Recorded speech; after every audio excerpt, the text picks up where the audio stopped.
चंद्रपूर जिल्ह्यातील घुग्गुस येथील western Coalfields limited मुंगोली कोळसा खाण परिसरात भंगार चोरांचा धुमाकूळ सुरू असल्याचं समोर आलं आहे। खाण परिसरात उभ्या असलेल्या जड वाहनांमधील महागडं साहित्य आणि लोखंडी भंगारावर संघटित टोळ्यांकडून हात साफ केला जात असल्याचा आरोप होतोय। या प्रकरणात काही सुरक्षा जवानांच्या भूमिकेवरही प्रश्नचिन्ह उपस्थित केलं जात आहे। चंद्रपूर जिल्ह्यातील घुग्गुस परिसरातील वेकोली मुंगोली कोळसा खाण सध्या भंगार चोरांच्या निशाणावर आली आहे। शिरपूर पोलीस स्टेशन हद्दीतील या खाण परिसरात उभ्या असलेल्या जड वाहनांमधून मोठ्या प्रमाणात चोरी होत असल्याची माहिती समोर आली।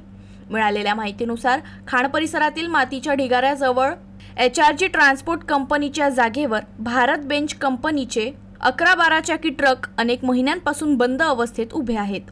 घुग्गुस आणि भद्रावती परिसरातील भंगार चोरट्यांच्या टोळ्यांनी या ट्रकांना लक्ष्य केल्याचा आरोप आहे। चोरट्यांनी ट्रकमधील महागडे टायर, बॅटरी, सेल्फ, डायनामो आणि इतर महत्त्वाचे सुटे भाग चोरी केल्यास सांगितलं जात आहे। एवढंच नाही तर आता गॅस कटरच्या सहाय्याने संपूर्ण ट्रॅक्टरचं लोखंड कापून नेण्याची तयारी सुरू असल्याची माहिती आहे। चोरीला गेल्यानं लाखो रुपयांचं नुकसान झाल्याचा अंदाज व्यक्त केला जात आहे। या प्रकरणात काही MSF जवानांवरही संशय व्यक्त केला जात आहे। स्थानिक सूत्रांच्या माहितीनुसार कंपनीच्या पांढऱ्या बोलेरो वाहनातून चोरीचा माल धानोरा वर्धा नदी परिसरात पोहोचवला जात असल्याचा आरोप करण्यात आला आहे।